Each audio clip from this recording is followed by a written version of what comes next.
of tuning into Sin's Workshop. I hope you're all having a wonderful day. Today, it is time for my February wrap-up. I got my notes. I'm ready to go. I know I had an obscene amount of books I wanted to read last month. I was going on my staycation, and I did enjoy my staycation. But I spent more time on my staycation focusing on formatting my book because I do have plans to publish it next year, so I'm trying to get all of it in order. So I spent a lot of time doing that and relaxing and sunbathing and just being lazy. So I did not get to read as much as I'd hoped. Mind you, I still went to the hotel with like a pile of books this high. I'm like, oh yeah, I'm gonna read all that. I did not. That did not happen. That never happens. I always go, whenever I go on vacation, I always take like 6 books with me. I don't read all 6. Even though I think in my head, yeah, I'll totally read all 6 now. Nope. I'm delusional. It's okay. I think all of us in the book community, we all understand. We all get it. Anyway, I read only 10 books. But you know what? In reality, I really read 12. I really read 12. You know why? Because one of them was Dragonlance Chronicles. That was like 1,000 pages. That's really 3 books in one. So I really read 12. Physically, though, I only read 10. First up was Within the Sanctuary of Wings. This is the conclusion to the Memoirs of Lady Trump by Marie Brennan. Absolutely loved it. Absolutely loved it.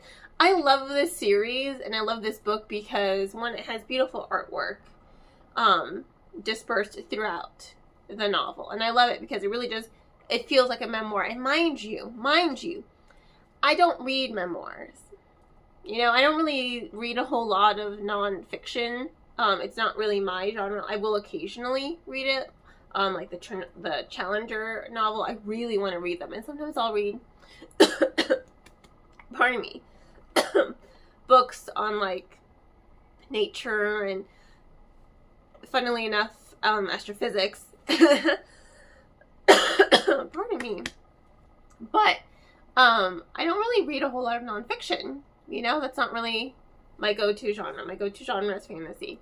So when I tell you, if you're someone who doesn't really read nonfiction, it's not really your thing, you're still going to really love this series because that memoir aspect, the artwork in it, it really immerses you in the novel. It makes you feel like, oh, this Victorian-esque world where dragons do exist, does exist. It makes it feel real. It gives it a very real feeling. And the way, I mean, she is writing the memoir. So she will occasionally, like, as she's telling her story, which it feels like a novel, but then she'll break the fourth wall, so to speak, because she's, you know, and reader, you will know. You know, she like makes it feel like we already know her story and we're like her best friend, and she's telling us a story like, oh, yesterday this is what happened to me. I got kidnapped. I was stuck in an avalanche. I was saved by blah blah blah. You know, she really immerses you in the story, and that's why I really, really love this series. And this one itself, because it really is quite beautiful to read, and it's immersive, and it's like a nice little departure and something different in the realm of fantasy that I appreciate. As you all may have seen by my TBR for February, I decided to read Lev Grossman's Their Bright Sword, and that was a chonky, that was another chonky book. That was a big book. That wouldn't look like it was 1,000 pages. It wasn't. I think it was like, I don't know, like 600, 700? I don't know. Something like that. I have not read Lev Grossman before, and I do not think this was the right introduction for me into his writing style. That's not to say that I didn't like it. I did like it, but it was a lot. Like, it was a lot. I do love the tale of King Arthur. And I've kind of perused The Magician. I mean, I own The Magician's trilogy. Don't even think I don't. I do. I've skimmed, like, the first couple chapters of the first book. It's, like, very different writing styles. This one is very much I was expecting something closer to what I had like quickly skimmed.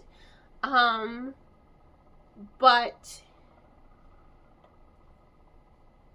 wow, it's just way different. It is way different. So I was expecting something kind of similar to that, you know, kind of short and sweet, you know. I only skimmed like the first 2 chapters of the first Magician's book, so I haven't actually finished reading that book. I haven't read it. I just wanted to like read the first 2 chapters to decide, is this something I want to buy? And yeah, I like the style of writing and I love the series, and I'm like, you know what, I love these first 2 chapters, let me just go ahead and buy the book because I feel like this is a trilogy I'm going to love. And I stand by that statement. Because I did like this book, but it was something completely different, and I've already said that before. It was wild. It really does feel like a King Arthur story. It really feels medieval, and there's a lot of exposition, and there's a lot of world building, and there's a lot of backstory. It's a lot. So I'm really glad that I made this my 30-page a day read, because I was able to take those breaks to absorb the information that I read, because it's a lot of information. It's a lot. I mean, whoo! It's a lot. So read beware. There's lots of world building, and it's throughout the entire novel. There's lots of world building, lots of characterization, lots of character growth, lots of backstory. It's a lot. It really is a lot, but it does at least feel like a King Arthur story, and it feels very reminiscent of the Morte d'Arthur, the original tale. So I really like it in that aspect, and it really did remind me a lot of Excalibur, you know, that movie, which I love that movie. So I liked the feel of it. So I think reading it 30-page a day, there were some parts where I'm just like, I don't want to put it down, and other parts where I'm just like, okay, can we move on? Can we move on? So I liked it. I did. But it was a lot. It was chunky. I don't usually mind chunky books, but it was just like, whew, it was a lot. After that, I read Turning Darkness into Light, also by Marie Brennan. However, I did not like this one as much as I loved the Memoirs of Lady Trent. This one follows her granddaughter, who is a dragon linguist, and she's, you know, trying to live up to her family name, because everyone's kind of, I mean, Lady Trent is kind of phenomenal. If you've read her memoirs, she's a pretty remarkable person. So she's trying to live up to that, right? But it read differently because it was written differently. This one it does have multiple point of views, for one. 2, it's written in diary entries and letters from person A to person B. And there's no artwork, which, yeah, I'm sorry, that is a little bit of a sore spot for me. I still enjoyed it. I still liked it, because I do like Marie Brennan's storytelling. But I didn't love it, because it just, I was expecting something kind of similar. But the fact that it wasn't just like letters and it was diary, it was a lot. You know, it was a lot of differences and multiple POVs. Maybe if it was just one POV, I think it would have been better. Or even just 2 POVs, but there's 3 POVs here. And you know, you have newspaper clippings and diary entries and letters to person A to person B. It was different. It just wasn't what I was expecting. So in that respect, it was kind of a letdown for me. I don't know. I think maybe I just wanted some more memoirs. Maybe that's it. I know that I'm like, ooh, memoirs of her daughter now. I don't know. I was somewhat let down by it, only because it wasn't exactly what I wanted.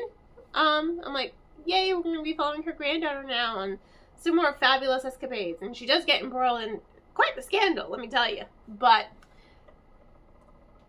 it just didn't have the same feel to it. And that's what was really disappointing to me. So I still liked it. I just didn't love it, you know. After that, to my son, I finished reading Return to Del, which was the final book in the Del Toro's Quest main series, the first 8 books. So this was book 8. I gotta say, I love this series. It has aged really well. I love reading it. I love reading it out loud to my son. And you know what? my son is actually really happy about it too. When I told him, like, this is the last book, and I told him, like, okay, we're done, he got so sad. And that made me really happy, because I'm just like, oh my god, yeah, you really did enjoy it. He was so sad. He's like, can we reread it? And I'm like, no, don't worry. I mean, I love that he wanted to reread it. But I'm like, no. We're not going to reread it, because I have the sequel series, Del Toro Shadowlands. So he's like, ooh. So that made him instantly happy, because he likes the story, and he loved looking. He's like, we need to look at the map, Mommy. And I'm like, okay. He's immersed in it, you know. I love that I'm fostering and building this love of reading to him, and I love that he is enjoying the same books that I enjoyed when I was a kid. So, you know, I'm really happy about that, and I'm really happy about that, and this series has aged really well. It's action-packed, it has really good characters, and it's a really good book to, I think, to give to young readers who are kind of like struggling, wondering if they want to read or not. I mean, this is great. It's action-packed, it's full of fun. Honestly, and I say this, honestly, if you are a Percy Jackson fan, I think this is going to be a good book for anyone who's a Percy Jackson fan. And I say that as a Percy Jackson fan. And this series, just like Percy Jackson, would make an excellent series. So can someone please pick it up? I'm going to keep saying that. Someone needs to pick up the series and make it live action. I know there's already an anime, but let's do a live action one. I think it would be better.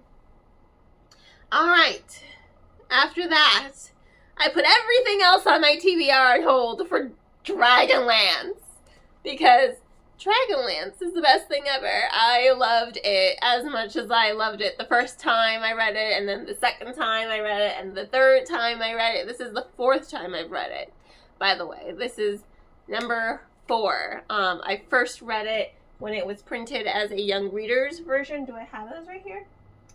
I think I do. Yes, right here. A Rumor of Dragons, Night of Dragons, The Nightmare Lands, Gate of Columbus, Hope's Flame, and The Dawn of Dragons. I have them all right here. Those are my young reader versions when they decided to make young reader versions of them, which I absolutely love. So that was my introduction. My mom's like, you'll like them, I promise you. So that was my introduction. And then when I was older and War of Souls came out, I decided to reread them, the actual mass markets. And then, when Dragonlance Lost Chronicles came out, I read them in tandem. You know, I read Dragonlance, Autumn Twilight, Dwarven Depths. I think I read High Lord Skies before I read, yes, High Lord Skies, and then Winter Night, and then Hourglass Mage, and then Spring Dawning. That's how I read them in that order. So, this is the 4th time I have read Dragonlance in my life. And you know what? I absolutely love it as much as I did every single time before. And you know what? I've grown as a reader. I don't know if maybe it's because I read Dragonlance Destinies for a little bit. But, okay. I've said this before. Salon Necks annoy me. And when I first read it, I was like, oh, poor Sturm. Oh, well. I grieved more for his friends than I did for Sturm, right? This one, I actually got, like, a little sad. I was like, oh, you know, I'm also in my 30s now. I think I read this back in middle school, and then high school, twice in high school, because I read them once my freshman year, and then the Lost Chronicles came out, I believe, my senior year. So, a nice 4-year break there. So then I read Dwarven Depths after that. So, yeah, I love it. I just love it. I think it's amazing. It reads like a D&D campaign, so if you are a D&D person, you're going to love this series, because it reads like a D&D campaign. You're like, oh my god, what's going to happen next? You know, Paladine is totally the Dungeon Master here. Like, for sure, dude. You cannot even argue with me about that. He is totally 100% the Dungeon Master. And he's such a frickin' troll when he's Fizban. I mean, come on! Sorry, it still gets me every time. Kitiari, I love to hate her. Raceland, I'm just like, everyone needs to cut Raceland some slack. My husband's like, yeah, but he's not trustworthy. I'm like, they wouldn't survive without him. They gotta cut him some slack. And then you're like, oh, Caramon, and then Laurana, and then Tanis, and Tika, and I mean, it made me so happy to reread it, and it was, 1,000, I think, 67 pages. It's 3 books in one, this set, this 40 years, the 40th edition. Can someone please make a mini-series or something? I mean, we need to get on this. Please. Just give me my Dragonlance. That's all I want. After that, I read The Rose Bargain. This was the Barnes & Noble Young Adult Book Club pick for February, and oh my god, I really love this book. I will say, the first, I want to say, 100 pages, where we're doing a lot of introductions and establishing the characters in the world, it was a little slow, so it was a little hard for me to get into, but after that, I could not put this book down. This is one of the books I actually finished during my staycation. I was like sitting in the hotel bed and I'm just like reading because I didn't want to put it down. And I just kept on reading it. It was phenomenal. Absolutely phenomenal. Like those first 100 pages, I kind of struggled to get into it. And then after that, I was sucked in. There's lots of all the other girls, because they have to try to win the prince's hand in marriage, And Ivy, her family's been through so much, and she's trying to do this for her family, right? And then Emmett wants her to win because he wants to break the queen, because she's a fake queen. She wants to break he wants to break her hold on everyone's bargains and release them from the bargains. So it's a really, really good story. It has a lot of good characterization and character dynamics, and I love the pacing. My friend Gina, she said it because she came to the Young Adult Book Club. And she said, it doesn't drag. And it just keeps the plot and the story moving. Like, she'll introduce information, and then the information doesn't leave you hanging or anything. It's like, okay. And then she, summarizes things. We don't need to see everyone's bargains, for example. We don't need to see everyone's bargains. We just kind of need to know. She keeps the story moving, Sasha Payton Smith. And that was a really good point that Gina made. She does keep the story moving. And I really, really liked that story kept moving. And I loved Ivy's chemistry with Emmett and her chemistry with Prince Bram. It was so well done. And even, the solidarity between the girls. They have to compete. And at first, they really just want to compete. But they form a sisterhood. And I love the sisterhood that they form with one another. Because they're forming their own community, because it's really them against the queen. And even though she's evil, there's a really good plot twist in this book, I will say. I kind of saw it coming, but I also didn't see it coming. In hindsight, I'm like, oh yeah, makes sense, all the ticks were there. But I thought the plot twist is going to be something different. I was not expecting the plot twist to be what it was. So, I like that. I like how the story kept me on my toes a little bit. And I can't wait to see what's going to happen next. Because after that ending, I was like, fuck! Now I need to know what's going to happen next. After that was my book club pick, The Night Ends with Fire. Holy fuck. I could talk about this book all day. I really could talk about this book all day. It's a Mulan retelling. And you know what? It's just, oh, God. I could go on and on and on, because she doesn't do it to bring honor to her family. She does it because she doesn't want to be just stuck being someone's wife, especially in an abusive marriage. She saw what it did to her mother. She's like, I don't want this. I want to be my own person, but the only people who get to be their own person are men, right? So she, of course, sneaks into the army. She makes a name for herself. She does become a really good warrior, and she earns people respect. However, when they find out she's a woman, not the prince. I do love the prince. I do love Sky. It's just kind of awful how they treat her. She's a woman. So, because she wants power, why does she want power? She wants power because she wants to be able to live the way a man would. She wants the power to just be free, to make her own choices, to not be beholden to the whims of a man. And what does that make her in the eyes of this misogynistic society? An abomination. Not even the fact that she has magic. That's secondary. Her desire to be free of the restraints of societal norms makes her an abomination. And I love songs, I even read her author's note in the back. She's like, what if Mulan was not complacent? What if she was not content? How would the story go? And I'm like, oh my god, this is phenomenal. It was so well done. It reads really easily. It's very, very fast paced. I love the storytelling. I even like that subtle. It sucks because the love triangle that she's kind of hinting at here, it kind of sucks because I love both of the princes. I love them both. I'm like, they're both good for her. Maylin, they're both good for her in different ways. And I'm like, oh, come on. Don't do this to me. Don't make me have to choose.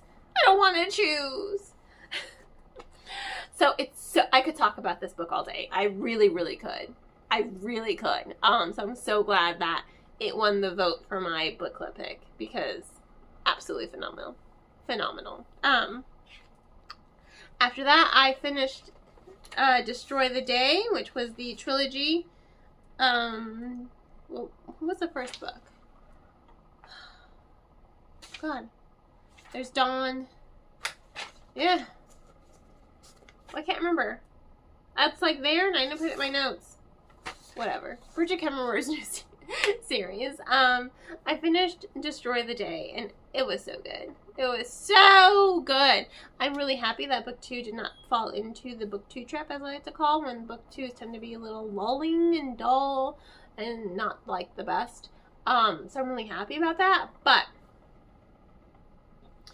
I really love this characterization, there is no but. I love the characterization. I think the story, it just moves. It moves. It moves. Even the scenes that are kind of slow down, the tension is there. So it still keeps up that pacing and it still keeps up the momentum. And unlike with book 2, Defend the Dawn. There we go.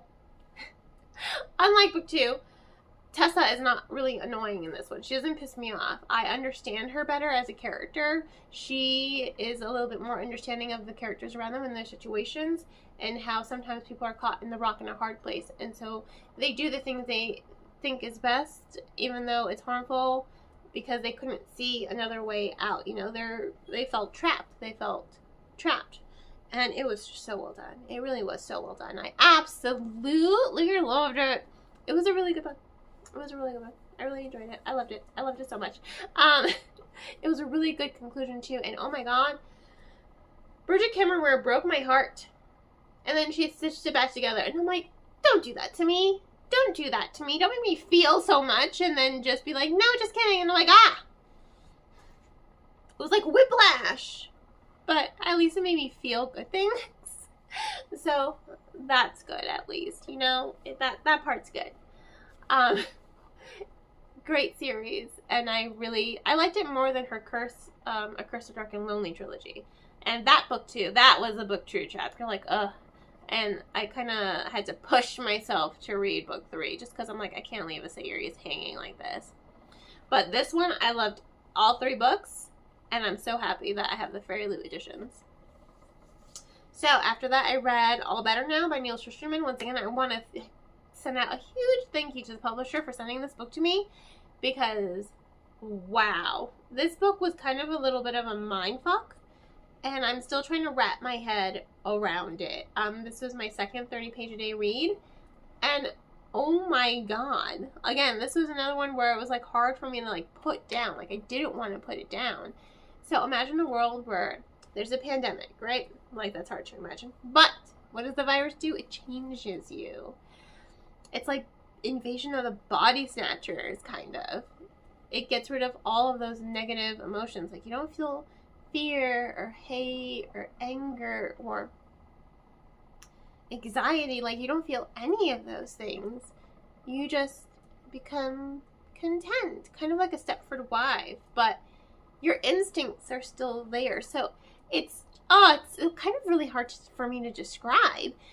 But I've never read Neal Shusterman before. Do I own the Scythe trilogy? Of course I do.